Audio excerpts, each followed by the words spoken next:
Have you ever made a mistake in an interview or said something that you immediately regret? Well, we've all been there. So, what I've done for you today is compiled a list of 5 common mistakes that typically happen in an interview to tee you up for success in your next one. Be sure to stick around to the end while I offer you up a 6th bonus tip on how you can really make a personalized connection with your interviewer. So, let's get started. So, for my first tip, don't just rely on good conversational skills. Instead, what I want you to do is complement that with ample research on the company ahead of time. Now, if you're someone who enjoys facilitating meaningful conversation and meeting new people, that's excellent and it's going to serve you very well in your interview. But it's just going to make your case that much stronger when you come to the table prepared and educated on the company, what they believe in, maybe some of their values, and why it's a good fit for you and for them, for you as a potential employee. Some of the research I would encourage you to look into are maybe things like company awards that they have won or industry awards, any new products that they are working on, culture tenets, value tenets. It could be also maybe how they contribute to the community. And if volunteering experience, for example, is important to you, that's going to be a really wonderful way to showcase a symbiotic match for you and the company that you're interviewing with.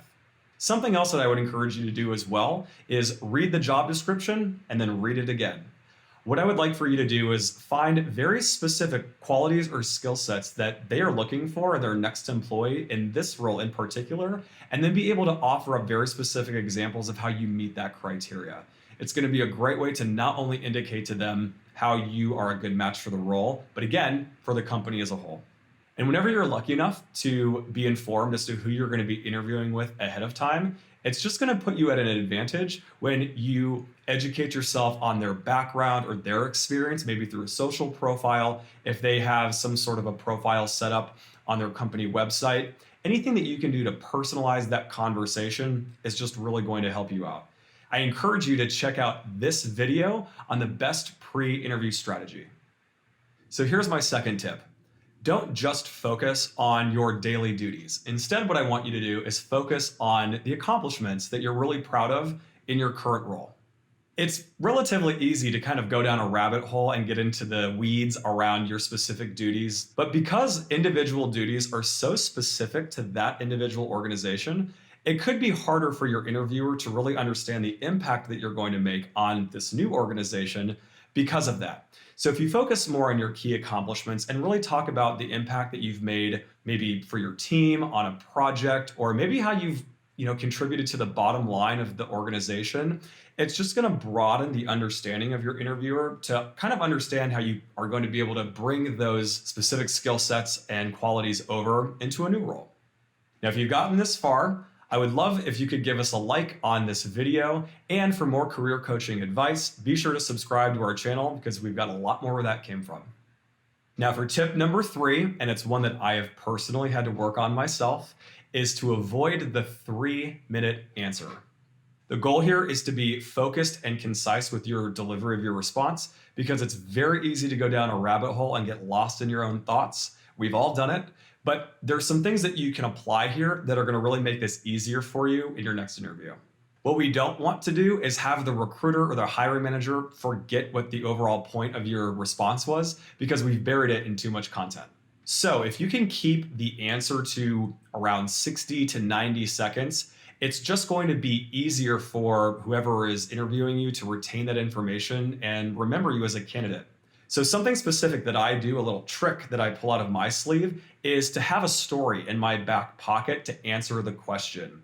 It's a great way for you to personalize the answer. And what that does for you is just kind of indicates very clearly what situation you were presented with, how you handled it, and how you moved on from it. This then is going to be able to then showcase to your recruiter the positive impact that not just came from the results, but came from the experience that you had while you were presented with maybe that particular challenge. Now, for more information on how to tackle those behavioral-based interview questions, go ahead and click on this link right up here for more information. So for my 4th tip, if maybe you lack experience or you are transitioning into a new career, I want you to fight that urge to provide maybe an elusive or really vague answer. What I want you to do instead is focus on transferable skill sets. Many people feel like they have to talk about experience that directly matches what's in the body of the job description of the new role that they're applying for. Now, this can create a situation where those vague answers might confuse your interviewer or maybe influence your message to get lost in translation somewhere, which we don't want to happen. The last thing that we want to do is have your interviewer think that you're uncomfortable with the question because you don't have the skill sets or the ability to learn new skill sets to meet the criteria that they're looking for in their next candidate. Instead, what I want you to do is offer a genuine, authentic, and positive response. You can talk about any relevant experience that you have, either in the workplace, outside of the workplace, as long as you are providing an answer that is going to bridge the gap between what they're looking for and the experience that you're bringing to the table. It's just going to provide a much more seamless, fluid response that is going to articulate to your interviewer why you're the right person for the job, and it's going to allow you to be even more memorable. For example, if you were not working for a period of time and you've got that gap on your resume, just explain to your interviewer what you were doing during that time and what you learned during that experience that you can carry over and apply to your new role. And if you're talking about experience, maybe that you have from a different industry that you're coming from, it's okay to talk about how you're going to bring over those skill sets to this new industry as well. For example, if you are currently in a retail customer service support role, but you're interviewing for maybe a social media management position, what you can do is talk about how in your past you've been able to either resolve customer issues, moderate customer topics, or just maybe even engage customers in a meaningful way that provides a little stickiness to the brand.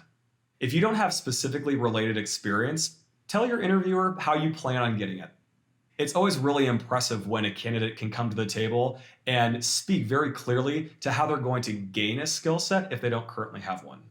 This way, what you're doing is you're not necessarily leaving the interviewer with the impression that you don't know what to do or you simply don't have the correct skill sets. It's going to really provide them a roadmap of how you're going to be able to grow in this new role and expand what you're going to be able to contribute to the company. You might even be able to argue that your unique background sets you up at an advantage because it's going to allow you to bring in a new vantage point that they weren't expecting. And for my fifth tip, don't be afraid to showcase your enthusiasm for the new job. I know that sometimes when we're in an interview, we think if we share too much excitement or enthusiasm about the role that it could come across like we're desperate for it. But at the end of the day, at this point, you've already shared why you're a good fit for the role. You've articulated your transferable skill sets. It's okay to share with your interviewer why you're excited for this new opportunity. What we don't want to happen is for you to mask that excitement and then have your interviewer think that maybe you are unimpressed or simply not interested in the position or the company. Now, if you're looking for a strategic way to implement this, I would encourage you to use the 1-2-3 formula. First, at the end of your conversation, I want you to actually say to your interviewer that you're still interested in pursuing the role. 2, I want you to provide a list of your references immediately. And then 3, ask about next steps in the hiring process. This is going to clearly communicate to your interviewer that you are ready to land this job. And by providing a list of your references immediately, it showcases to them that there's absolutely no delay in them reaching out and getting additional context about why they should hire you. It's also a really nice move for you to simply ask, is there anything else that you might need from me in the coming days to assist my job application as you're making your decisions? And now for my bonus tip. Avoid coming into the interview solely focused on your own agenda. You want to cultivate a really great rapport with your interviewer by showing genuine interest in what they have to say. It can be really easy to kind of get caught up in your own thoughts and really only convey what you want them to hear, but some of the most successful interviews feel very conversational in nature. Your goal is to show attention, ask thoughtful questions, and listen intently. Remember the power of eye contact and body language. A good rule of thumb here is to use body language that mirrors that of the interviewer. This can do a really good job of just creating a warm, inviting environment that feels positive, fluid, and open. Remember, you are interviewing the company as much as they are interviewing you. So to quickly recap, use these 6 tips to avoid mistakes in your next interview. First, don't rely just on strong conversational skills. Do your homework ahead of time to really educate yourself about the company and the opportunity.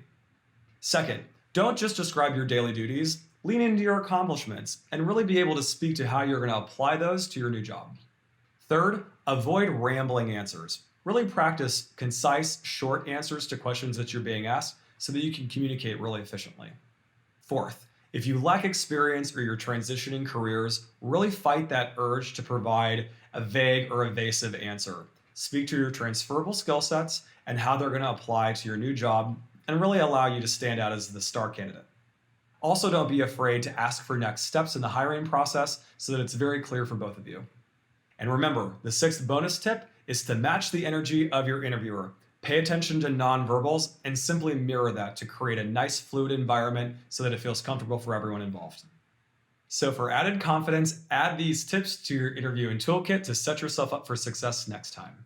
Once again, please like this video below and subscribe to our channel for more. And if you need additional assistance in preparing for your next interview, I highly recommend this playlist right here. Thanks for joining. Good luck on your next interview. You're going to be great.